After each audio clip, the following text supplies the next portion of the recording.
ಹರ ಓಂ ತತ್ಸತ್ಪರಬ್ರಹ್ಮಣೇ ನಮಃ. ಶಂಕರಂ ಶಂಕರಾಚಾರ್ಯಂ ಕೇಶವಂ ಬಾದರಾಯಣಂ ಸೂತ್ರಭಾಷ್ಯಕೃತೌ ವಂದೇ ಭಗವಂತೌ ಪುನಃ ಪುನಃ.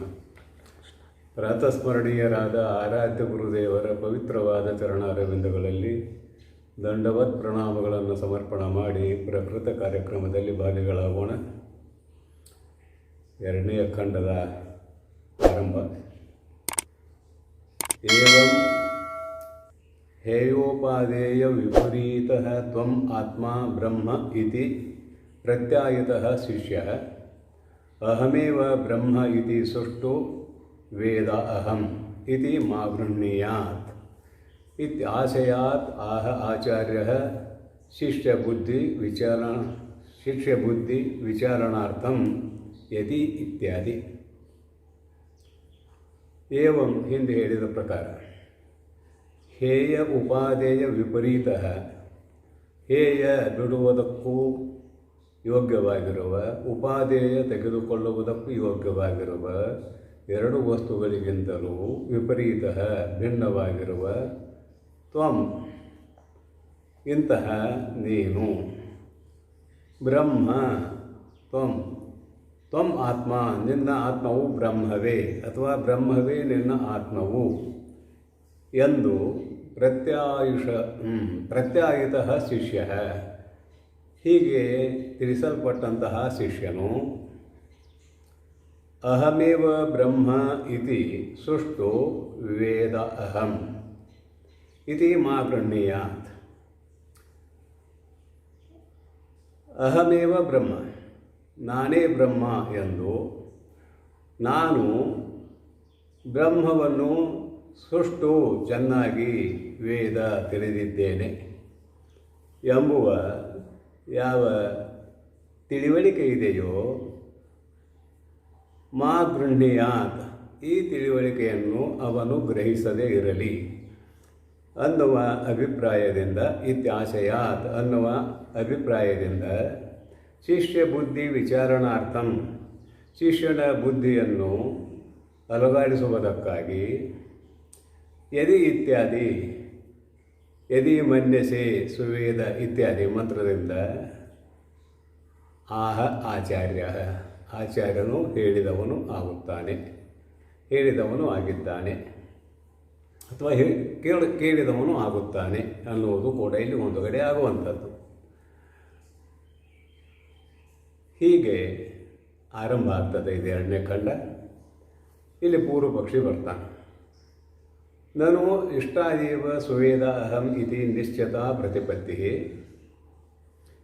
ಪೂರ್ವ ಪಕ್ಷಿ ಏನಂತಾನ, ಸುವೇದ ಅಹಂ, ನಾನು ಚೆನ್ನಾಗಿ ತಿಳಿದಿದ್ದೇನೆ ಎಂಬ, ಇತಿ ಎಂಬ, ನಿಶ್ಚಿತ ಪ್ರತಿಪತ್ತಿ ನಿಶ್ಚಯವಾದ ತಿಳಿವಳಿಕೆಯು, ಇಷ್ಟ ಏವನನು, ಸಿದ್ಧಾಂತಿಗಳಾದ ನಿಮಗೂ ಕೂಡ ಇಷ್ಟವೇ ಆಗಿದೆಯಲ್ಲವೇ ಅಂತ ಪ್ರಶ್ನೆ ಮಾಡ್ತಾನೆ.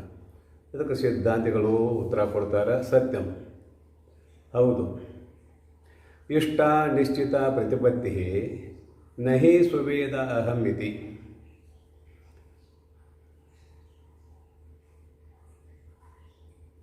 ನಿಶ್ಚಿತ ಪ್ರತಿಪತ್ತಿ, ನಿಶ್ಚಯವಾಗಿರುವ ತಿಳಿವಳಿಕೆಯು ಇಷ್ಟ, ನಮಗೂ ಇಷ್ಟವೇ ಆಗಿದೆ. ಆದರೆ ಅಹಂ ಬ್ರಹ್ಮ ಸುವೇದ ಇತಿ ನಹಿ, ನಾನು ಬ್ರಹ್ಮವನ್ನು ಚೆನ್ನಾಗಿ ತಿಳಿದಿದ್ದೇನೆ ಎಂಬುವ ತಿಳಿವಳಿಕೆಯು ಇಷ್ಟವಾಗಿಲ್ಲ. ಯದ್ ಹಿ ವೇದ್ಯಂ ವಸ್ತು ವಿಷಯೀಭವತಿ ತತ್ ಸುಷ್ಟು ವೇದಿತುಂ ಶಕ್ಯಂ. ಯದ್ ವಸ್ತು, ಯಾವ ವಸ್ತುವು ವೇದ್ಯಂ ಭವತಿ, ವೇದ್ಯಂ ತಿಳಿಯುವುದಕ್ಕೆ ಯೋಗ್ಯವಾಗಿದೆಯೋ, ತತ್ ವಿಷಯೀಭವತಿ, ಅದು ವಿಷಯವೂ ಆಗುತ್ತದೆ. ಅದು ವಿಷಯವೂ ಆದಾಗ ಸುಷ್ಟು ವೇದಿತುಂ ಶಕ್ಯಂ, ಚೆನ್ನಾಗಿ ತಿಳಿದುಕೊಳ್ಳುವ ಸಾಧ್ಯತೆ ಇದೆ. ಒಂದು ಉದಾಹರಣೆಯನ್ನು ಕೊಡ್ತಾರೆ. ದಾಹ್ಯಮಿವ ದಗ್ಧುಂ ಅಗ್ನೇಹೇ ದಗ್ಧುವು. ದಾಹ್ಯಮಿವ ಸುರಿಸಿಕೊಳ್ಳುವುದಕ್ಕೆ ಯೋಗ್ಯವಾಗಿರುವುದು ಯಾವುದು ಇದೆಯೋ ಅದು ದಗ್ಧುಹು ಅಗ್ನೇಹೇ, ಸುಡುವಂತಹ ಅಗ್ನಿಗೆ ದಗ್ಧುಂ ಸುಡುವುದಕ್ಕೆ ಯೋಗ್ಯವೇ ಆಗಿದೆ. ದಗ್ಧುಂ ಸುಡುವುದಕ್ಕೆ ಯೋಗ್ಯವೇ ಆಗಿದೆ. ತು ಆದರೆ ಅಗ್ನೇಹೇ ಸ್ವರೂಪಮೇವ ನ, ಆದರೆ ಆ ಅಗ್ನಿಯು ಸುಡುವುದಕ್ಕೆ ಯೋಗ್ಯವಾದದ್ದನ್ನು ಸುಟ್ಟಂತೆ ತನ್ನ ಸ್ವರೂಪವನ್ನು ಸುಡಲಾರದು. ಅಗ್ನಿಯು ತನ್ನ ಸ್ವರೂಪವನ್ನು ಸುಡಲಾರದು. ಇದು ಉದಾಹರಣೆ. ದಾಷ್ಟಾಂತ ಏನಪ್ಪ? ಇದು ದೃಷ್ಟಾಂತ ಆಯಿತು. ದಾಷ್ಟಾಂತ ಹೇಳ್ತಾರೆ, ಸರ್ವಸ್ಯ ಹಿ ವೇದಿತುಃ ಸ್ವಾತ್ಮ ಬ್ರಹ್ಮ ಇತಿ ಸರ್ವವೇದಾಂತಾನಾಂ ಸುನಿಶ್ಚಿತಃ ಅರ್ಥಃ.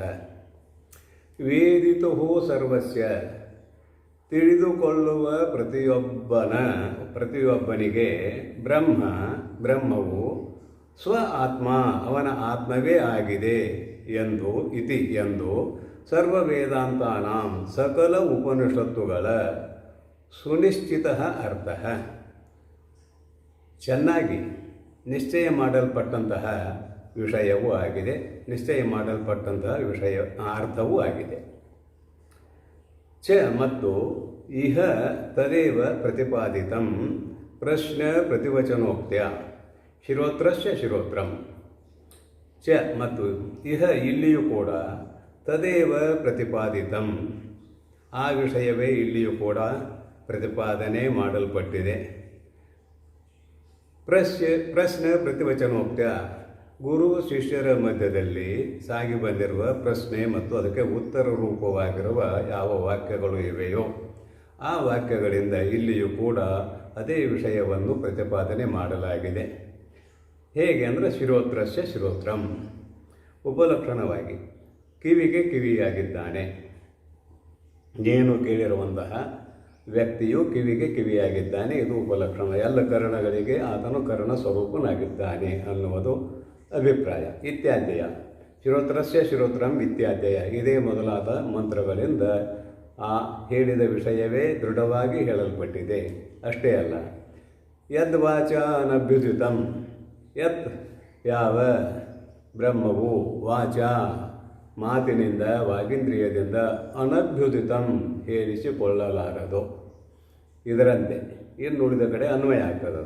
ಇತಿಚ ವಿಶೇಷತಃ ಅವಧಾರಿತಂ.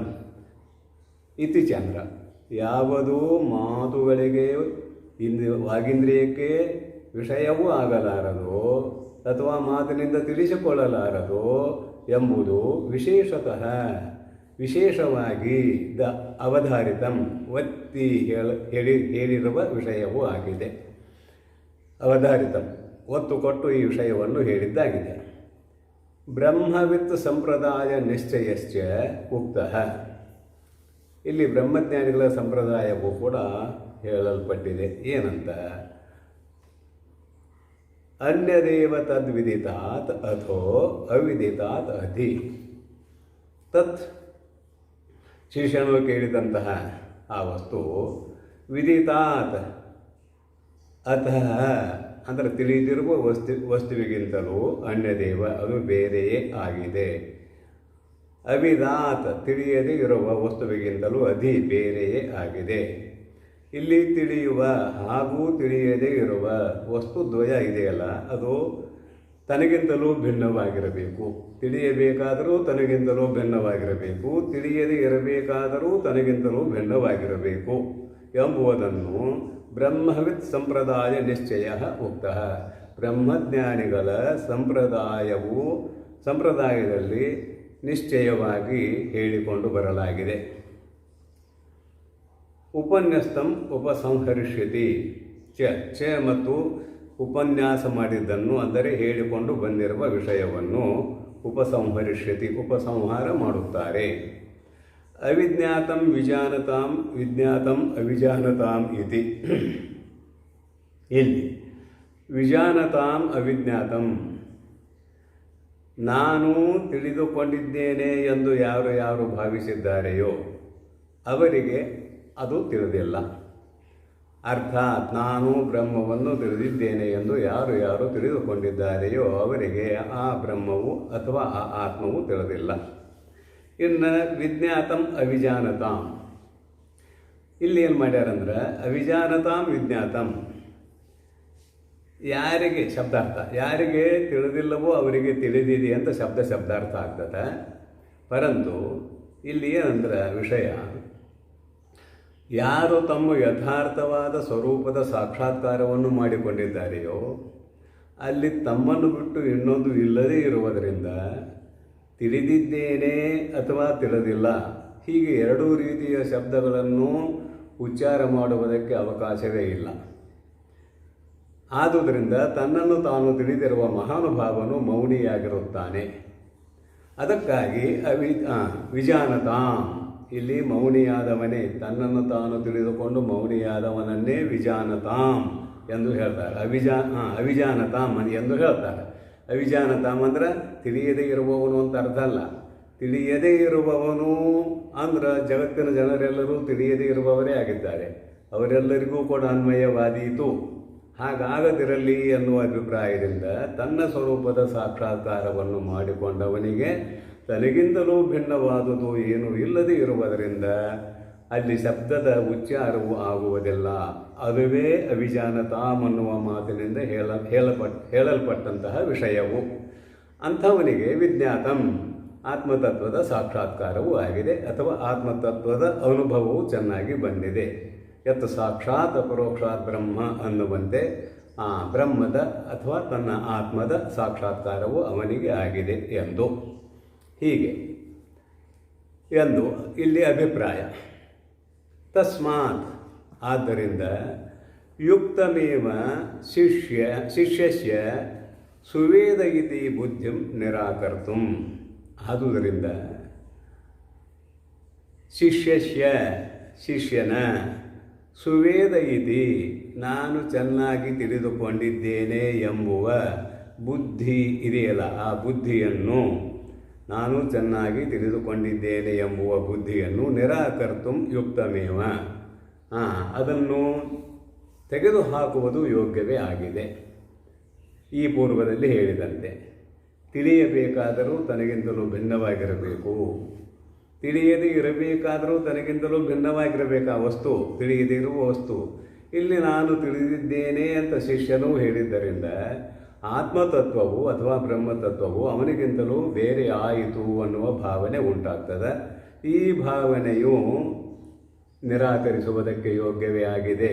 ಆದುದರಿಂದ ಯುಕ್ತಮೇವ ಅನ್ನುವ ಮಾತು ಶಿಷ್ಯಸ್ಯ ಸುವೇದ ಇತಿ ಬುದ್ಧಿಂ ನಿರಾಕರ್ತುಂ ಯುಕ್ತಮೇವ, ಈ ಬುದ್ಧಿಯನ್ನು ನಿರಾಕರಿಸುವುದು ಯೋಗ್ಯವೇ ಆಗಿದೆ.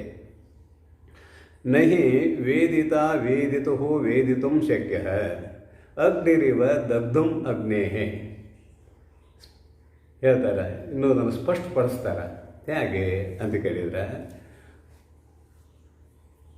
ಅಗ್ನೇಹೆ ಅಗ್ನಿಗೆ, ದಗ್ಧುಂ ಸುಡುವುದಕ್ಕೆ, ಅಗ್ನಿ ಇವ ತನ್ನ ಸ್ವರೂಪವೇ ಆಗಿರುವ ಅಗ್ನಿಯು ಹೇಗೆ ವಿಷಯವೂ ಆಗಲಾರದೋ, ವಿಷಯ ನ ಅಂತ ಒಂದು ಹಾಕೋಬೇಕು ನಾವಿಲ್ಲಿ ಕೈಲೇ, ವಿಷಯವೂ ಆಗಲಾರದೋ. ಇದು ದೃಷ್ಟಾಂತ.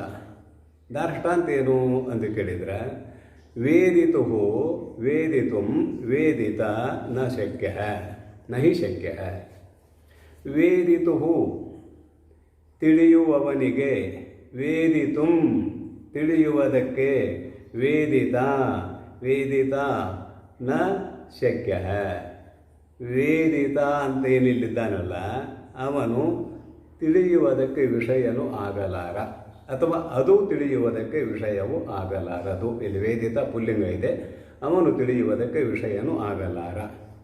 ಹಾಗಾದರೆ ಇಲ್ಲಿ ವೇದಿತ ಅಂದರೆ ಯಾರು ಅಂತ ಕೇಳಿದರೆ ಹಿಂದೆ ಹೇಳ್ಕೊಂಡು ಬಂದಿದ್ದಾರೆ.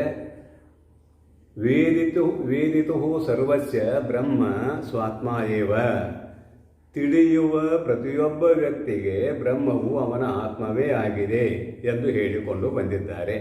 ಹಾಗಾದರೆ ಇಲ್ಲಿ ತಿಳಿಯುವ ವ್ಯಕ್ತಿಯು ತನ್ನ ಸ್ವರೂಪವೇ ಆಗಿರುವ, ತನ್ನ ಆತ್ಮವೇ ಆಗಿರುವ ಬ್ರಹ್ಮವನ್ನು ತಿಳಿಯುವುದಕ್ಕೆ ವಿಷಯವನ್ನು ಮಾಡಿಕೊಳ್ಳುವ ಸಾಮರ್ಥ್ಯವುಳ್ಳವನು ಆಗಿಲ್ಲ. ಅರ್ಥಾತ್ ತನ್ನ ಸ್ವರೂಪವು ತಿಳಿಯುವುದಕ್ಕೆ ವಿಷಯವೂ ಆಗಿಲ್ಲ ಅಂತ ಇಷ್ಟು ಅಭಿಪ್ರಾಯ ಇಲ್ಲಿ. ನ ಚ ಅನ್ಯಃ ವೇದಿತ ಬ್ರಹ್ಮಣಃ ಅಸ್ತಿ ಯಸ್ಯ ವೇದ್ಯಂ ಅನ್ಯತ್ ಸ್ಯಾತ್ ಬ್ರಹ್ಮ. ಯಸ್ಯ ಬ್ರಹ್ಮಣಃ ಯಾವ ಬ್ರಹ್ಮನಿಗಿಂತಲೂ ವೇದಿತ ಅನ್ಯ ತಿಳಿದುಕೊಳ್ಳುವವನು ನ ಅಸ್ತಿ. ಚ ಅಂದರೆ ಮತ್ತು ಯಾವ ಬ್ರಹ್ಮವೂ ಇದೆಯೋ ಆ ಬ್ರಹ್ಮಕ್ಕಿಂತಲೂ ಭಿನ್ನವಾದ ಭಿನ್ನವಾದ ವೇದಿತ ನ ಅಸ್ತಿ. ನಹಿ ಅಸ್ತಿ ವೇದಿತ, ಇಲ್ಲ, ತಿಳಿಯುವವನು ಇಲ್ಲ. ಅರ್ಥಾತ್ ಎಲ್ಲವನ್ನೂ ತಿಳಿಯುವುದು ಬ್ರಹ್ಮವೇ ಆಗಿದೆಯಲ್ಲದೆ ಬ್ರಹ್ಮಕ್ಕಿಂತಲೂ ಭಿನ್ನವಾದ ಯಾವ ವ್ಯಕ್ತಿಯೂ ತಿಳಿಯುವವನು ಆಗಿಲ್ಲ. ದೃಷ್ಟಿಗೆ ಎದುರುಕರಿಸ್ತಾರೆ. ಏನು ಮಾಡ್ತಾರೆ ಅಂದ್ರೆ ನಾಣ್ಯತಃ ಶ್ರುತಿಯನ್ನು ಪ್ರಮಾಣವನ್ನಾಗಿ ಉದಾಹರಿಸ್ತಾರೆ. ಆದರೆ ಅದಕ್ಕಿಂತ ಮೊದಲ ಒಂದು ವೇಳೆ ಬ್ರಹ್ಮಕ್ಕಿಂತಲೂ ಬ್ರಹ್ಮಕ್ಕಿಂತಲೂ ಭಿನ್ನವಾದ ವೇದಿತ ಸ್ಯಾತ್ ತಿಳಿಯುವ ವ್ಯಕ್ತಿಯು ಇದ್ದದ್ದೇ ಆಗಿದ್ದರೆ ಬ್ರಹ್ಮ ಏನಾಗ್ತಿತ್ತು ಅಂತ ಕೇಳಿದರೆ ವೇದ್ಯಂ ಸ್ಯಾತ್, ಬ್ರಹ್ಮವು ತಿಳಿಯುವುದಕ್ಕೆ ವಿಷಯವೂ ಆಗುತ್ತಿತ್ತು. ಬ್ರಹ್ಮಕ್ಕಿಂತಲೂ ಭಿನ್ನವಾದ ವೇದಿತ ತಿಳಿಯುವ ವ್ಯಕ್ತಿಯು ಇಲ್ಲದೇ ಇರುವುದರಿಂದ ಬ್ರಹ್ಮವು ತಿಳಿಯುವುದಕ್ಕೆ ವಿಷಯವೂ ಆಗಲಾರದು. ಇಷ್ಟು ಅಭಿಪ್ರಾಯ. ಆಮೇಲೆ ಅದಕ್ಕೊಂದು ಶ್ರುತಿಯನ್ನು ಪ್ರಮಾಣೀಕರಿಸ್ತಾರೆ. ಶ್ರುತಿಯಿಂದ ವಿಷಯವನ್ನು ಪ್ರಮಾಣೀಕರಿಸ್ತಾರೆ. ನಾಣ್ಯತ್ ಅತಃ ಅಸ್ತಿ ವಿಜ್ಞಾತ. ಅತಃ ಬ್ರಹ್ಮಕ್ಕಿಂತಲೂ ಅನ್ಯತ್ ಬೇರೆಯ ವಿಜ್ಞಾತ ನ ಅಸ್ತಿ, ತಿಳಿಯುವಂತಹ ವ್ಯಕ್ತಿಯು ಜಗತ್ತಿನಲ್ಲಿ ಇಲ್ಲವೇ ಇಲ್ಲ. ಬ್ರಹ್ಮವೇ ಎಲ್ಲವನ್ನು ತಿಳಿಯುವಂಥದ್ದು ಅಂತ ಇದಿಲ್ಲಿ. ಕೇವಲ ಅರಿಯುವತನ ಬ್ರಹ್ಮದಲ್ಲಿ ಇದೆಯಲ್ಲದೆ ಇನ್ನುಳಿದ ವಸ್ತುಗಳಲ್ಲಿ ಇಲ್ಲ. ಅತಃ ಬ್ರಹ್ಮಕ್ಕಿಂತಲೂ ಅನ್ಯತ್ ಬೇರೆಯ ವಿಜ್ಞಾತ ನ ಅಸ್ತಿ ಅಂತ ಶ್ರುತಿಯನ್ನು ಪ್ರಮಾಣವನ್ನಾಗಿ ಕೊಟ್ಟರು. ಇತಿ ಅನ್ಯ ವಿಜ್ಞಾತ ಪ್ರತಿಷಿಧ್ಯತೆ. ಈ ಶ್ರುತಿಯಿಂದ ಬ್ರಹ್ಮಕ್ಕಿಂತಲೂ ಭಿನ್ನವಾಗಿರುವ ವಿಜ್ಞಾತ ತಿಳಿಯುವ ವ್ಯಕ್ತಿಯು ಪ್ರತಿಷಿಧ್ಯತೆ ನಿಷೇಧಿಸಲ್ಪಡುತ್ತಾನೆ. ಅರ್ಥಾತ್ ತಿಳಿಯುವ ವ್ಯಕ್ತಿಯು ಇಲ್ಲ ಎಂದು ಶ್ರುತಿ ಮಾದಿಯು ಅಪ್ಪಣೆಪಡಿಸುತ್ತಾನೆ. ಬ್ರಹ್ಮವೇ ಎಲ್ಲವನ್ನು ತಿಳಿಯುವಂಥದ್ದು ಅಂತಾಯಿತು. ತಸ್ಮಾತ್ ಆದ್ದರಿಂದ ಸುಷ್ಟು ವೇದ ಅಹಂ ಬ್ರಹ್ಮ ಇತಿ ಪ್ರತಿಪತ್ತಿ ಮಿಥ್ಯಾ ಏವ. ಹೀಗಿರುವುದರಿಂದ ಅಹಂ ನಾನು ಬ್ರಹ್ಮವನ್ನು ಸುಷ್ಟು ವೇದ ಚೆನ್ನಾಗಿ ತಿಳಿದುಕೊಂಡಿದ್ದೇನೆ ಎಂಬುವ ಪ್ರತಿಪತ್ತಿ ತಿಳಿವಳಿಕೆಯು ಮಿಥ್ಯಾ ಏವ, ಅದು ಮಿಥ್ಯೆ ಅಂದರೆ ಸುಳ್ಳು. ನಾನು ಚೆನ್ನಾಗಿ ತಿಳಿದುಕೊಂಡಿದ್ದೇನೆ ಎಂಬುದು ಅದು ಯಥಾರ್ಥ ಅಲ್ಲ, ಅಯಥಾರ್ಥವಾಗಿದೆ. ತಸ್ಮಾತ್ ಯುಕ್ತಂ ಏವ ಆಚಾರ್ಯ ಯದಿ ಇತ್ಯಾದಿ ಆಹ. ತಸ್ಮಾತ್ ಆದ್ದರಿಂದ ಯುಕ್ತಮೇವ ಆಚಾರ್ಯ ಯದಿ ಇತ್ಯಾದಿ ಆಹ. ಆದುದರಿಂದ ಇಲ್ಲಿ ಆಚಾರ್ಯನಾದವನು ಯದಿ ಮನ್ಯಸೆ ಅಂತೇನು ಆರಂಭ ಮಾಡಿದ್ದಾನಲ್ಲ, ಅದು ಶಿಷ್ಯನ ತಿಳಿವಳಿಕೆಯನ್ನು ಸಂಶಯಕ್ಕೆ ಒಳಪಡಿಸಿ ಆಚಾರ್ಯನು ಯದಿ ಮನ್ಯಸೆ ಸುವೇದೇತಿ ಎಂದು ಕೇಳಿದ್ದು ಯೋಗ್ಯವೇ ಆಗಿದೆ ಅನ್ನುವಂತಹ ಮಾತು. ಯದಿ ಮನ್ಯಸೆ ಸುವೇದ ಇತಿ ಅನ್ನುವ ಮಂತ್ರ ಮುಂದೆ ಬರ್ತದೆ. ಆ ಮಂತ್ರದ ವಿಷಯವನ್ನು ನೋಡೋಣ.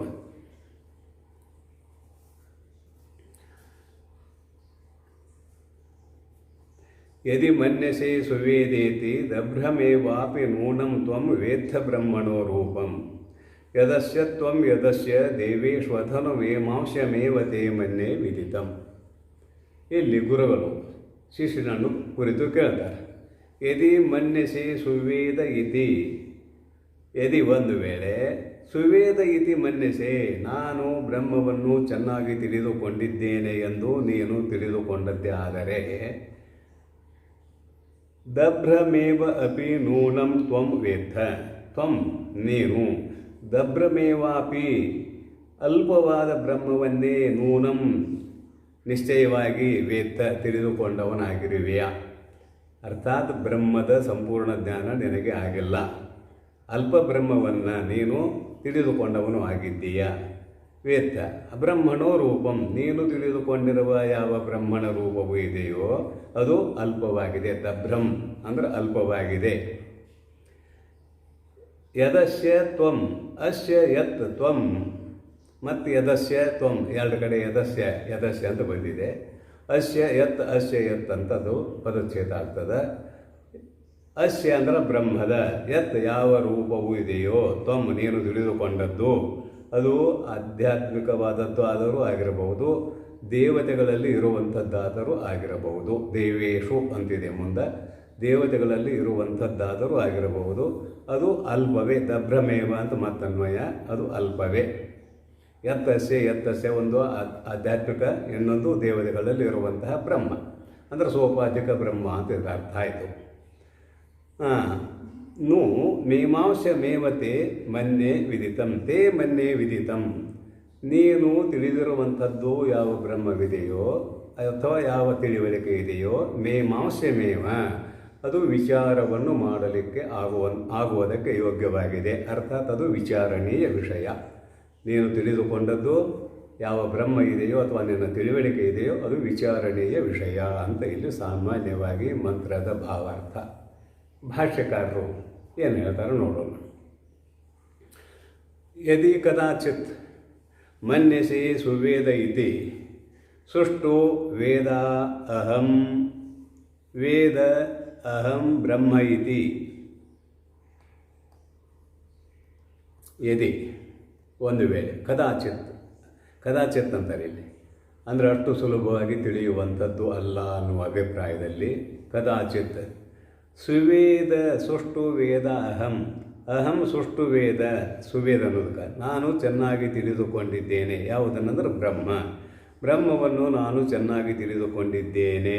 ಇತಿ ಮನ್ಯಸೆ, ಹೀಗೆ ತಿಳಿದುಕೊಂಡದ್ದು ಆದರೆ, ಇತಿ ಆದದ್ದಾದರೆ, ಕದಾಚಿತ್ ಯಥಾಶ್ರುತಂ ದುರ್ವಿಜ್ಞೇಯಮಪಿ ಕ್ಷೀಣದೋಷಃ ಸ್ವಮೇಧಾಃ ಕಶ್ಚಿತ್ ಪ್ರತಿಪದ್ಯತೆ ಕಶ್ಚಿತ್ ನ ಇತಿ ಸಾಶಂಕಂ ಆಹ ಯದಿ ಮನ್ಯಸೆ ಇತ್ಯಾದಿ. ಏನಾಗಿದೆ ಅಂತ ಕೇಳಿದರೆ, ಕದಾಚಿತ್ ಅಕಸ್ಮಾತ್ ಯಾವನೋ ಒಬ್ಬ, ಯಥಾಶ್ರುತಂ ಶಾಸ್ತ್ರದಲ್ಲಿ ಹೇಗೆ ಹೇಳಲ್ಪಟ್ಟಿದೆಯೋ ಹಾಗೆಯೇ, ದುರ್ವಿಜ್ಞೇಯಮಪಿ ದುರ್ಗಂಪತಸ್ತತ್ ಕವಯೋ ವದಂತಿ, ಆತ್ಮನನ್ನು ತಿಳಿದುಕೊಳ್ಳುವ ಮಾರ್ಗ ಅಷ್ಟು ಸುಲಭವಾದದ್ದು ಅಲ್ಲ. ದುರ್ಗಂಪತಃ ತತ್ ಕವಯಃ ವದಂತಿ, ಬಹಳಷ್ಟು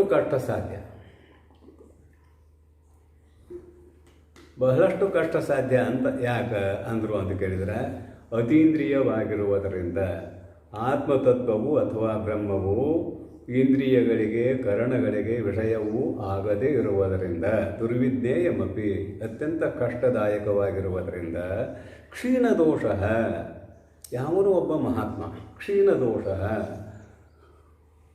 ಬ್ರಹ್ಮಚರ್ಯಾದಿ ವ್ರತಗಳು, ಅದರ ಜೊತೆಗೆ ನಿಷ್ಕಾಮ ಕರ್ಮದಿಂದ ಶ್ರುತ್ಯುಕ್ತ ಸ್ಮೃತ್ಯುಕ್ತ ಯಜ್ಞ ಯಾಗಾದಿಗಳು, ಹಾಗೆಯೇ ತಪಸ್ಸು ಯಾರಿಂದ ಅನುಷ್ಠಾನ ಮಾಡಲ್ಪಟ್ಟಿದೆಯೋ ಅಥವಾ ಯಾರು ಇವುಗಳನ್ನು ಅನುಷ್ಠಾನ ಮಾಡಿದ್ದಾರೆಯೋ ಅವರ ದೋಷ ಕ್ಷೀಣ ದೋಷ, ಸ್ವಾಭಾವಿಕವಾಗಿರುವಂತಹ ದೋಷ ಅಂದರೆ ನಾಮರೂಪ ಕ್ರಿಯಾತ್ಮಕವಾದ ಜಗತ್ತಿನಲ್ಲಿರುವ ಪದಾರ್ಥಗಳು ರಮಣೀಯವಾಗಿ ತೋರಿ ಅವುಗಳನ್ನು ಪಡೆದುಕೊಳ್ಳಬೇಕೆಂಬುವ ಇಚ್ಛೆಯಿಂದ ಕಾಮಾದಿ ಗುಣಗಳಲ್ಲಿ ತನ್ನನ್ನು ತೊಡಗಿಸಿಕೊಳ್ಳುವಿಕೆ ಏನಿದೆಯಲ್ಲ, ಇದು ಸ್ವಾಭಾವಿಕವಾದ ದೋಷ. ಈ ಸ್ವಾಭಾವಿಕವಾದಂತಹ ದೋಷವನ್ನು ಯಾವುದೋ ಒಬ್ಬ ಮಹಾನುಭಾವ ಬ್ರಹ್ಮಚರ್ಯಾದಿ, ಅದರ ಜೊತೆಗೆ ನಿಷ್ಕಾಮ ಕರ್ಮ, ನಿಷ್ಕಾಮ ಉಪಾಸನೆ, ಯಜ್ಞ ಯಾಗ ಮೊದಲಾದವುಗಳನ್ನು ಅನುಷ್ಠಾನ ಮಾಡಿಕೊಂಡು ಬಂದು ಅಂತಃಕರಣವನ್ನು ಪರಿಶುದ್ಧ ಮಾಡಿಕೊಂಡಿದ್ದಾನೆಯೋ ಕ್ಷೀಣದೋಷ. ಮೃದಿತ ಕಷಾಯಾಯ ನಾರದಾಯ ಉಪದಿದೇಶ ಅಂತ ಛಾಂದೋಗ್ಯದಲ್ಲಿ ಬರ್ತದೆ. ಸನತ್ಕುಮಾರ ಮಹರ್ಷಿಗಳು ಮೃದಿತ ಕಷಾಯಾಯ ಅಂದರೆ ಅಂತಃಕರಣದಲ್ಲಿರುವ ಎಲ್ಲ ದೋಷಗಳನ್ನು ಕಳೆದುಕೊಂಡಿರುವ ನಾರದ ಮಹರ್ಷಿಗೆ ಸನತ್ಕುಮಾರ ಮಹರ್ಷಿಗಳು ಹೇಳಿದರು, ಆತ್ಮತತ್ವದ ವಿಷಯವನ್ನು ಹೇಳಿದರು ಅಂತ ಬರ್ತದೆ. ಹಾಗೆ ಇಲ್ಲಿಯೂ ಕೂಡ ಕ್ಷೀಣ ದೋಷ ಅಂದರೆ ಅಂತಃಕರಣದಲ್ಲಿರುವ ಮಲವಿಕ್ಷೇಪ ದೋಷಗಳನ್ನು ಕಳೆದುಕೊಂಡು ಆವರಣ ದೋಷವನ್ನು ಸಹಿತ ಗುರುಗಳ ಮುಖದಿಂದ ತತ್ವಜ್ಞಾನವನ್ನು ಪಡೆದುಕೊಂಡು ತಿಳಿದುಕೊಂಡವನಾಗ್ತಾನಲ್ಲ, ಅವನು ಬುದ್ಧಿವಂತ ಸುಮೇಧಾಹ ಒಳ್ಳೆಯ ಮೇಧಾಶಕ್ತಿಯುಳ್ಳವನು ಕಶ್ಚಿತ್ ಪ್ರತಿಪದ್ಯತೆ ಆತ್ಮತತ್ವವನ್ನು ಕಶ್ಚಿತ್ ಯಾವನೋ ಒಬ್ಬನು ಆತ್ಮತತ್ವವನ್ನು ತಿಳಿದುಕೊಳ್ಳುತ್ತಾನೆ ಅಂದರೆ ಸರಿಯಾಗಿ ತಿಳಿದುಕೊಳ್ಳುತ್ತಾನೆ. ಕಶ್ಚಿತ್ನ ಇತಿ ಇನ್ನೊಬ್ಬನು ತಿಳಿದುಕೊಳ್ಳುವುದಿಲ್ಲ. ಸಾಶಂಕಂಬಾಹ ಸಂಶಯ ಸಹಿತವಾಗಿ ಗುರುವಿನ ಮಾತು ಇಲ್ಲಿ ಬಂದಿದೆ. ಆ ಶಂಕನ ಸಂಶಯ ಸಹಿತವಾದ ಮಾತನ್ನು ಗುರುಗಳು ಆಡಿದ್ದಾರೆ. ಒಬ್ಬರೇ ಅಧ್ಯಾಪಕರು ಪಾಠ ಮಾಡ್ತಾ ಇರುವಾಗ ಒಬ್ಬ ಹುಡುಗ ಚೆನ್ನಾಗಿ ತಿಳಿದುಕೊಳ್ಳುತ್ತಾನೆ, ಇನ್ನೊಬ್ಬ ಹುಡುಗ ಚೆನ್ನಾಗಿ ತಿಳಿದುಕೊಳ್ಳೋದಿಲ್ಲ. ಅಧ್ಯಾಪಕರು ಒಬ್ಬರೇ, ಪರಂತು ಅವರವರ ಅಂತಃಕರಣಕ್ಕೆ ಅನುಸಾರವಾಗಿ ಒಬ್ಬನು ಚೆನ್ನಾಗಿ ತಿಳಿದುಕೊಳ್ಳಬಲ್ಲ, ಇನ್ನೊಬ್ಬನು ತಿಳಿದುಕೊಳ್ಳದೇ ಇರಬಲ್ಲ. ಒಬ್ಬನು ವಿಪರೀತವಾಗಿಯೂ ತಿಳಿದುಕೊಳ್ಳಬಲ್ಲ. ಮುಂದೆ ವಿಶೇಷವಾಗಿ ಹೇಳಲಿದ್ದಾರೆ, ನೋಡೋಣ. ಅಂತೂ ಇಲ್ಲಿ ಏನು ಬರೆದರೂ ಒಬ್ಬನು ಚೆನ್ನಾಗಿ ತಿಳಿದುಕೊಂಡಿದ್ದಾನೆ, ಇನ್ನೊಬ್ಬನು ತಿಳಿದುಕೊಂಡಿಲ್ಲ ಅನ್ನುವ ಸಂಶಯದಿಂದ ಗುರುಗಳು ಯದಿ ಮನ್ಯಸೆ ಸುವೇದ ಇತಿ ಅನ್ನುವ ಮಾತನ್ನು ಆಡಿದ್ದಾರೆ. ಅಂದರೆ ಸಂಶಯ ಸಹಿತವಾಗಿರುವ ಮಾತನ್ನು ಆಡಿದ್ದಾರೆ. ಯದಿ ಇತ್ಯಾದಿ. ದೃಷ್ಟಂಚ ಯಹ ಏಷಃ ಅಕ್ಷಣಿ ಪುರುಷಃ ದೃಶ್ಯತೆ ಏಷಃ ಆತ್ಮ ಇತಿ ಹ ಉವಾಚ ಏತದ್ ಅಮೃತಂ ಅಭಯಂ ಏತದ್ ಬ್ರಹ್ಮ. ಛಾಂದೋಗ್ಯೋಪನಿಷತ್ನಲ್ಲಿ ಬರತಕ್ಕಂತಹ 8ನೇ ಅಧ್ಯಾಯದ ವಿಷಯ. ಪ್ರಜಾಪತಿ ಬ್ರಹ್ಮನ ಬಳಿಗೆ ಒಬ್ಬನು ದೇವತೆಗಳ ರಾಜ, ಇನ್ನೊಬ್ಬನು ಅಸುರರ ರಾಜ. ದೇವತೆಗಳ ರಾಜನಾಗಿರುವ ಇಂದ್ರನು, ಅಸುರರ ರಾಜನಾಗಿರುವಂತಹ ವಿರೋಚನ, ಇವರಿಬ್ಬರು ಪ್ರಜಾಪತಿಯ ಬ್ರಹ್ಮನ ಬಳಿಗೆ ಆತ್ಮತತ್ವವನ್ನು ತಿಳಿದುಕೊಂಡು ಬಂದಿದ್ದಾರೆ ಅನ್ನುವ ಕಥೆ 8ನೇ ಅಧ್ಯಾಯದಲ್ಲಿ ಬರ್ತದೆ. ಅದರಲ್ಲಿ ಪ್ರಮಾಣೀಕರಿಸ್ತಾ ಇದ್ದಾರೆ. ಏನು ಅಲ್ಲಿ ಪ್ರಮಾಣವಾಗಿ ಕೊಡ್ತಾ ಇದ್ದಾರೆ. ಏನಂದ್ರೆ ಯದಿ ಇತ್ಯಾದಿ ದೃಷ್ಟಂಚ, ಇದನ್ನು ನಾವು ಕಂಡಿದ್ದೇವೆ, ಉಪನಿಷತ್ತಿನಲ್ಲಿ ಕಂಡಿದ್ದೇವೆ. ಯಹ ಏಷಃ ಅಕ್ಷಿಣಿ ಪುರುಷಃ ದೃಶ್ಯತೆ. ಅಕ್ಷಿಣಿ ಏಷಃ ಪುರುಷಃ ದೃಶ್ಯತೆ. ಯಹ ಯಾವ ಪುರುಷನು ಕಣ್ಣಿನಲ್ಲಿ, ಏಷಃ ಯಹ ಅನ್ನೋದಕ್ಕೆ ಏಷಃ ಅಕ್ಷಿಣಿ ಕಣ್ಣಿನಲ್ಲಿ, ಪುರುಷನು ದೃಶ್ಯತೆ ಕಾಣುತ್ತಾನೆಯೋ, ಏಷಃ ಆತ್ಮ ಇತಿ ಹ ಉವಾಚ. ಪ್ರಜಾಪತಿ ಬ್ರಹ್ಮನು ಇವನೇ ಆತ್ಮನು ಎಂದು ಹೇಳಿದನು. ಬಲಗಲಿನಲ್ಲಿ ಕಾಣುವ ಪುರುಷನು ಇವನೇ ಆತ್ಮನು ಎಂದು ಹೇಳಿದನು. ಉವಾಚ. ಅಷ್ಟೇ ಅಲ್ಲ, ಏತತ್ ಈ ಪುರುಷ ಚೈತನ್ಯವೇ ಅಮೃತಂ ಮರಣಧರ್ಮರಹಿತವಾದದ್ದು, ಅಭಯಂ ಭಯರಹಿತವಾದದ್ದು, ಏತದ್ ಬ್ರಹ್ಮ ಈ ಕಣ್ಣಿನಲ್ಲಿ ಕಾಣುವ ಪುರುಷನೇ ಬ್ರಹ್ಮ ಅಂತ ಪ್ರಜಾಪತಿ ಬ್ರಹ್ಮ ಹೇಳಿದಾಗ ಇತ್ಯುಕ್ತೆ ಪ್ರಾಜಾಪತ್ಯ. ಪ್ರಾಜಾಪತ್ಯ ಅಂದರೆ ಪ್ರಜಾಪತಿ ಬ್ರಹ್ಮ ಒಬ್ಬ, ಪ್ರಜಾಪತಿಯ ವಂಶಸ್ಥ ಪ್ರಾಜಾಪತ್ಯ ಹೇಳಿದಾಗ ಪಂಡಿತ ಅಪಿ ಅಸುರಾಡ್ ವಿರೋಚನ. ಪಂಡಿತ ಅಪಿ, ಹಿಂದಿನ ಕಾಲದಲ್ಲಿ ಎಲ್ಲ ರಾಜರು ಶಾಸ್ತ್ರಗಳ ಅಧ್ಯಯನವನ್ನು ಮಾಡಬೇಕಾಗಿತ್ತು. ಶಸ್ತ್ರಾಭ್ಯಾಸದ ಜೊತೆಗೆ ಶಾಸ್ತ್ರಾಭ್ಯಾಸದ ಅವಶ್ಯಕತೆ ಇತ್ತು ಹಿಂದಿನ ಕಾಲದಲ್ಲಿ. ಯಾರು ಶಾಸ್ತ್ರಾಭ್ಯಾಸ ಮತ್ತು ಶಸ್ತ್ರಾಭ್ಯಾಸ ಎರಡನ್ನೂ ಮಾಡಿಲ್ಲವೋ ಅವರು ರಾಜರು ಆಗುವುದಕ್ಕೆ ಯೋಗ್ಯರು ಅಲ್ಲ ಅಂತ ಹಿಂದಿನ ಕಾಲದಲ್ಲಿ ತೀರ್ಮಾನಿತ್ತು. ಅದಕ್ಕಾಗಿ ಇಲ್ಲಿ ಅಸುರರ ರಾಜನಾಗಿರುವಂತಹ ವಿರೋಚನನೂ ಕೂಡ ಪಂಡಿತನೂ ಆಗಿದ್ದ. ಪಂಡಿತ ಅಪಿ ಬರೀತಾರೆ ಪಂಡ ಆತ್ಮವಿಷಯ ಬುದ್ಧಿ ಅಂತೇಳಿ. ಪರಂತು ಅಂತಃಕರಣದಲ್ಲಿ ದೋಷ ಇತ್ತಂದರೆ ಅದು ಆತ್ಮವಿಷಯಕವಾದ ಬುದ್ಧಿ ಆಗುವುದಿಲ್ಲ. ಅಂತೂ ಇಲ್ಲಿ ಅಸುರರ ರಾಜನಾಗಿರುವಂತಹ ವಿರೋಚನನು ಪಂಡಿತನೂ ಆಗಿದ್ದರೂ ಕೂಡ ಸ್ವಭಾವದೋಷಾತ್ ಬರೀತಾರೆ. ಸ್ವಭಾವದೋಷಾತ್, ಸ್ವಭಾವದೋಷ ಅಂದರೆ ಮೊದಲೇ ಹೇಳಿದಂತೆ ಸಹಜವಾಗಿ ಪಂಚ ವಿಷಯಗಳಲ್ಲಿ ಅನುರಕ್ತನಾಗಿರುವಿಕೆ. ಸ್ವಭಾವದೋಷಾತ್ ಅನುಪಪದ್ಯಮಾನಮಪಿ, ಉಪಪದ್ಯಮಾನ ಅಂದರೆ ಹೊಂದುಗಡೆಯಾಗುವುದು. ಅನುಪಪದ್ಯಮಾನಮಪಿ ಹೊಂದುಗಡೆಯಾಗದೇ ಇದ್ದರೂ ಕೂಡ ವಿಪರೀತಂ ಅರ್ಥಂ ಶರೀರಂ ಆತ್ಮ ಇತಿ ಪ್ರತಿಪನ್ನ. ಪ್ರತಿಯೊಬ್ಬನಿಗೆ ಗೊತ್ತಿದೆ ನನ್ನ ಶರೀರ ಅನ್ನುವಾಗ ಈ ಶರೀರಕ್ಕಿಂತಲೂ ನಾನು ಬೇರೆ, ನನಗಿಂತಲೂ ಈ ಶರೀರ ಬೇರೆ ಇದೆ ಅನ್ನೋದು ಸಾಮಾನ್ಯವಾಗಿ ಗೊತ್ತಿದೆ. ಈ ಶರೀರವೇ ಆತ್ಮ ಎಂಬುದು ಹೊಂದುಗಡೆ ಆಗದೇ ಇದ್ದರೂ ಕೂಡ ಇಲ್ಲಿ ವಿರೋಚನ ಏನು ಮಾಡಿದ ಅಂದ್ಗೈರ ಅನುಪಪದ್ಯಮಾನಮಪಿ ವಿಪರೀತಂ ಅರ್ಥಂ ಹೊಂದುಗಡೆ ಆಗದೇ ಇರುವಂತಹ ವಿರುದ್ಧವಾದ ಅರ್ಥವನ್ನು ಎಲ್ಲಿ ಅನ್ವಯ ಮಾಡ್ತಾರೆ ಅಂದರೆ ಶರೀರಂ ಆತ್ಮ ಇತಿ ಪ್ರತಿಪನ್ನ, ಶರೀರವು ಆತ್ಮ, ಹಾಗಾದರೆ ನಾನೇ ಆತ್ಮನಾಗಿದ್ದೇನೆ ಎಂದು ತಿಳಿದುಕೊಂಡನು. ಶರೀರ ದೃಷ್ಟಿಯಿಂದ, ಆತ್ಮನ ದೃಷ್ಟಿಯಿಂದ ಅಂತೂ ಅಲ್ಲ. ಇಲ್ಲಿ ಮುಂದವ ಹೋಗಿ ನಾನೇ ಬ್ರಹ್ಮ, ನನ್ನನ್ನೇ ಪೂಜೆ ಮಾಡ್ರಿ ಅಂತಾನೆ ಅಸುರರಿಗೆ. ಅದು ಮುಂದಿನ ಭಾಗ. ಸ್ವಭಾವ ದೋಷಾತ್ ಆತ್ಮ ಇತಿ ಪ್ರತಿಪನ್ನ ತಥಾ, ಹಾಗೆಯೇ ಇಂದ್ರನಿಗೂ ಹೇಳಿದ್ದ ಅದೇ ವಿಷಯವನ್ನು. ಇಂದ್ರ ದೇವರ ಆಟ, ಇಂದ್ರನು ದೇವತೆಗಳ ರಾಜ.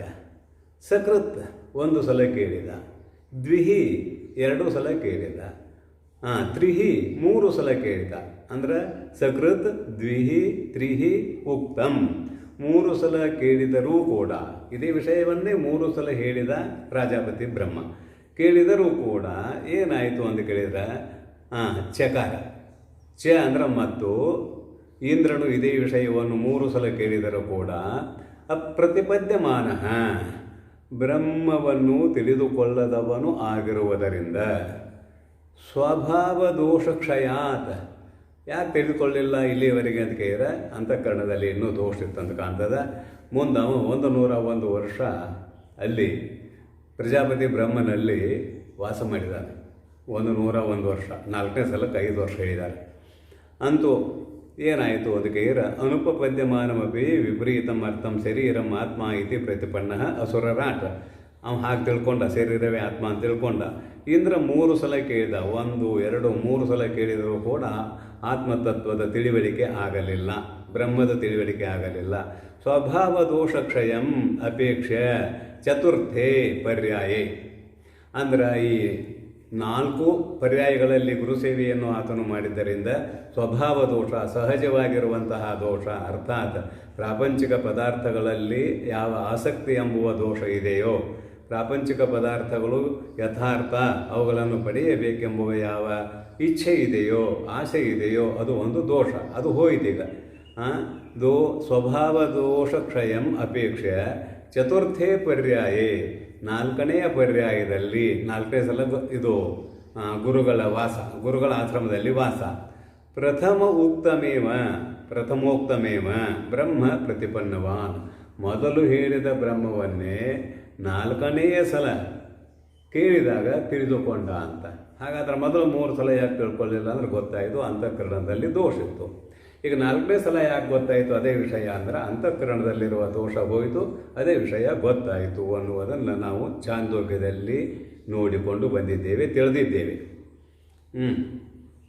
ಪ್ರತಿಪನ್ನವಾನ್ ಲೋಕೆ ಅಪಿ ಏಕಸ್ಮಾತ್ ಗುರೋಃ ಶೃಣ್ವತಾಂ ಕಶ್ಚಿತ್ ಯಥಾವತ್ ಪ್ರತಿಪದ್ಯತೆ, ಕಶ್ಚಿತ್ ಅಯಥಾವತ್, ಕಶ್ಚಿತ್ ವಿಪರೀತಂ, ಕಶ್ಚಿತ್ ನ ಪ್ರತಿಪದ್ಯತೆ.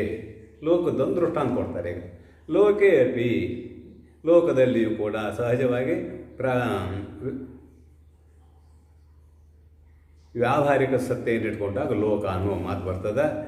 ಲೋಕದಲ್ಲಿಯೂ ಕೂಡ ಏನಾಗ್ತದೆ ಅಂತ ಕೇಳಿದ್ರೆ ಲೋಕೆ ಅಪಿ, ಲೋಕದಲ್ಲಿಯೂ ಕೂಡ ಏಕಸ್ಮಾತ್ ಗುರೋಹೋ, ಒಬ್ಬ ಗುರುಗಳಿಂದ ಶೃಣ್ವತಾಂ, ಕೇಳುವ ಅನೇಕ ಜನರು, ಶೃಣ್ವತಾಂ ಮಧ್ಯೆ ಅಂತ ಇಟ್ಕೊಳ್ಳೋದು, ಕೇಳುವ ಜನರ ಮಧ್ಯದಲ್ಲಿ ಕಶ್ಚಿತ್ ಯಾವನೋ ಒಬ್ಬ ಯಥಾವತ್ ಪ್ರತಿಪದ್ಯತೆ, ಗುರುಗಳು ಹೇಗೆ ಹೇಳಿದ್ದಾರೆಯೋ ಹಾಗೆಯೇ ತಿಳಿದುಕೊಳ್ಳುತ್ತಾನೆ, ಯಥಾರ್ಥವಾಗಿ ತಿಳಿದುಕೊಳ್ಳುತ್ತಾನೆ ಯಥಾವತ್. ಕಶ್ಚಿತ್ ಅಯಥಾವತ್, ಇನ್ನೊಬ್ಬ ಅಯಥಾವತ್ ಅಂದರೆ ಸರಿಯಾಗಿ ತಿಳಿದುಕೊಳ್ಳುವುದಿಲ್ಲ. ಇನ್ನು ಕಶ್ಚಿತ್ ವಿಪರೀತಂ, ಗುರುಗಳು ಹೇಳಿದ್ದೊಂದು ಇವು ತಿಳಿದುಕೊಳ್ಳೋದು ಒಂದು. ಆದುದರಿಂದ ಒಬ್ಬನು ವಿಪರೀತವಾಗಿ ತಿಳಿದುಕೊಳ್ಳುತ್ತಾನೆ. ಕಶ್ಚಿತ್ ನ ಪ್ರತಿಪದ್ಯತೆ, ಇನ್ನೊಬ್ಬನಿಗೆ ಏನು ತಿಳಿಯುವುದೇ ಇಲ್ಲ. ಹೇಳತಕ್ಕಂತಹ ಗುರುವು ಒಬ್ಬನೇ ಆಗಿದ್ದರೂ ಕೂಡ ಅವರವರ ಅಂತಃಕರಣಗಳ ಹೆಚ್ಚು ಕಡಿಮೆಯಿಂದ ಅಂದರೆ ಶುದ್ಧಾಶುದ್ಧತೆಯ ವಿಭಾಗದಿಂದ ಹೀಗೆ ಭಿನ್ನ ಭಿನ್ನ ಅರ್ಥಗಳು ಆಗ್ತಾವ ಅಂತ ಬರೆದರು. ಒಬ್ಬ ತಿಳ್ಕೊಂಡ, ಒಬ್ಬ ಯಥಾರ್ಥವಾಗಿ ತಿಳ್ಕೊಂಡ, ಇನ್ನೊಬ್ಬ ವಿಪರೀತವಾಗಿ ತಿಳ್ಕೊಂಡ, ಮತ್ತೊಬ್ಬಗೆ ತಿಳಿಯಲಿಲ್ಲ. ಕಿವು ವಕ್ತವ್ಯಂ, ಇದು ಲೋಕದ ವಿಷಯ. ಯಾವುದೋ ಒಂದು ವಿಷಯವನ್ನು ಇಟ್ಟುಕೊಂಡು ಗುರುಗಳು ಹೇಳ್ತಾ ಇರ್ತಾರೆ. ಕಿಮು ವಕ್ತವ್ಯಂ ಅತೀಂದ್ರಿಯಂ ಆತ್ಮತತ್ವಂ. ಅತೀಂದ್ರಿಯವಾಗಿರುವ ಆತ್ಮತತ್ವವನ್ನು ಕೇಳುವಂತಹ ಶಿಷ್ಯರ ಮಧ್ಯದಲ್ಲಿ ಎಲ್ಲರೂ ಯಥಾರ್ಥವಾಗಿ ತಿಳಿದುಕೊಳ್ಳುತ್ತಾರೆ ಅಂತ ಹೇಳಲಿಕ್ಕೆ ಬರುವುದಿಲ್ಲ. ಕಿಮು ವಕ್ತವ್ಯಂ, ಕಿಮ್ಮು ವಕ್ತವ್ಯ ಅಂದರೆ ಲೋಕದಲ್ಲಿಯೇ ಹೀಗೆ ತಿಳಿಯದೇ ಸರಿಯಾಗಿ ತಿಳಿಯದೇ ಇರುವಿಕೆ ಇಲ್ಲದಿರುವುದರಿಂದ ಅತೀಂದ್ರಿಯವಾಗಿರುವ ಆತ್ಮತತ್ವದ ವಿಷಯವನ್ನು ಎಲ್ಲರೂ ಸರಿಯಾಗಿ ತಿಳಿದುಕೊಳ್ಳುತ್ತಾರೆ ಅಂತ ಹೇಳಲಿಕ್ಕೆ ಬರುವುದಿಲ್ಲ. ಎಲ್ಲರಿಗೂ ಸರಿಯಾಗಿ ತಿಳಿಯುವುದಿಲ್ಲ ಅಂತ ಹೇಳಬೇಕಾದದ್ದೇನಿದೆ? ಇಲ್ಲಿ ಕೈಮುತಿ ಕನ್ಯಾಯ. ಇಲ್ಲಿ ಎದುರಿಗೆ ವಿಷಯ ಇದೆ, ಆ ವಿಷಯಗಳನ್ನು ಇಟ್ಟುಕೊಂಡು ಗುರುಗಳ ಪಾಠ ಮಾಡ್ತಿರ್ತಾರೆ. ಆ ಪಾಠವು ಇವರಿಗೆ ಸರಿಯಾಗಿ ತಿಳಿಯದೇ ಇದ್ದಾಗ, ಒಬ್ಬೊಬ್ಬರಿಗೆ ಒಂದೊಂದು ರೀತಿಯಾಗಿ ತಿಳಿದಾಗ, ಇಂದ್ರಿಯಗಳಿಗೆ ವಿಷಯವಲ್ಲದ ಆತ್ಮತತ್ವವನ್ನು ಕುರಿತು ಗುರುಗಳು ಪಾಠ ಮಾಡುತ್ತಿರುವಾಗ ಎಲ್ಲರೂ ಸರಿಯಾಗಿ ತಿಳಿದುಕೊಳ್ಳಲಾರರು ಎಂದು ಹೇಳತಕ್ಕದ್ದೇನಿದೆ? ಒಬ್ಬ ಸಾಹುಕಾರ ಇದ್ದಂತ, ಅವನ ಆಳಿಗೆ ಒಂದು ತಿಂಗಳಿಗೆ 1 ಲಕ್ಷ ಪಗಾರಿದ್ದ. ಅವನ ಆಳಿಗೆ ಒಂದು ತಿಂಗಳಿಗೆ 1 ಲಕ್ಷ ಪಗಾರಿದ್ದಾಗ ಅವನು ಇಟ್ಕೊಂಡು ಸಾಹುಕಾರಗ ಬಡತನ ತಿನ್ನಕ್ಕೆ ಬರ್ತದೇನ? ಇವನಿಗಿಂತಲೂ ಎಷ್ಟೋ ದೊಡ್ಡ ಸಾಹುಕಾರ ಅಂದ ಹಾಗೆ ಲೋಕದ ವಿಷಯವೇ ಸರಿಯಾಗಿ ತಿಳಿಯದೇ ಇರುವಾಗ, ಅಂದರೆ ಇಂದ್ರಿಯಗಳಿಗೆ ವಿಷಯವಾದದ್ದೇ ಸರಿಯಾಗಿ ತಿಳಿಯದೇ ಇರುವಾಗ, ಅತೀಂದ್ರಿಯವಾದ ಆತ್ಮವಿಷಯಕವಾದ ಬ್ರಹ್ಮಜ್ಞಾನವು ಸರಿಯಾಗಿ ಎಲ್ಲರಿಗೂ ಹೇಗೆ ತಿಳಿದೀತು ಅಂತ ಹೇಳಬೇಕಾದದ್ದೇನಿಲ್ಲ. ಅರ್ಥಾತ್ ಸರಿಯಾಗಿ ತಿಳಿಯುವುದಿಲ್ಲ.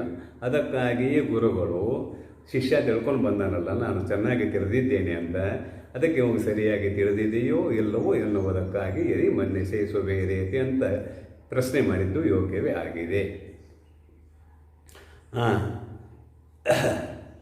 ವಕ್ತವ್ಯಂ ಅತೀಂದ್ರಿಯಂ ಆತ್ಮತತ್ವಂ ಅತ್ರ ಹಿ ವಿಪ್ರತಿಪನ್ನಾಃ ಸದಸದ್ವಾದಿನಃ ತಾರ್ಕಿಕಾಃ ಸರ್ವೇ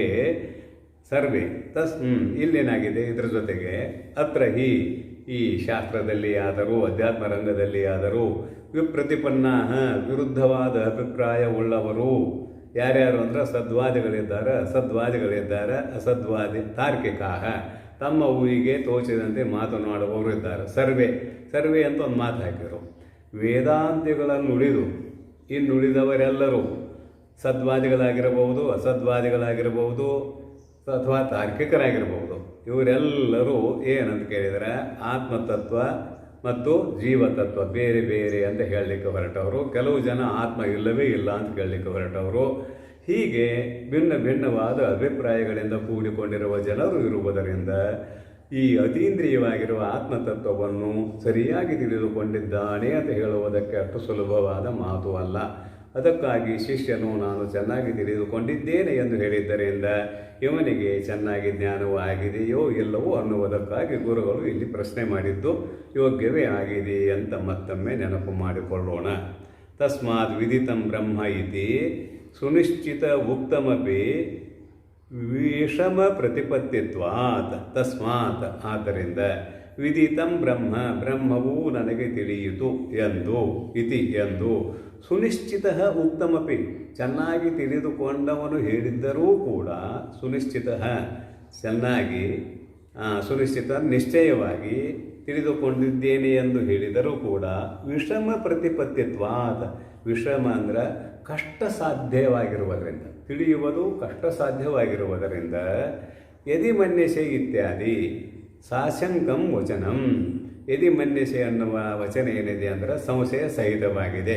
ಸಾಶಂಕಂ ವಚನಂ ಯುಕ್ತಮೇವ ಆಚಾರ್ಯನು ಹೇಳಿದ್ದು ಯೋಗ್ಯವೇ ಆಗಿದೆ, ಆಚಾರ್ಯನ ವಚನವು ಯೋಗ್ಯವೇ ಆಗಿದೆ ಅಂತ ಇಲ್ಲಿ ಭಾಷ್ಯ ಭಾಗ ಮುಗಿತು. ಮುಂದಿನ ಭಾಷ್ಯ ಭಾಗವನ್ನು ನೀವು ನಾಳೆ ತಿಳಿದುಕೊಳ್ಳೋಣವೆಂದು ಹೇಳುತ್ತಾ ಇಂದಿನ ಪ್ರವಚನಕ್ಕೆ ವಿಶ್ರಾಂತಿಯನ್ನು ಬಯಸುತ್ತೇನೆ. ಓಂ ಶಾಂತಿ ಶಾಂತಿ ಶಾಂತಿ.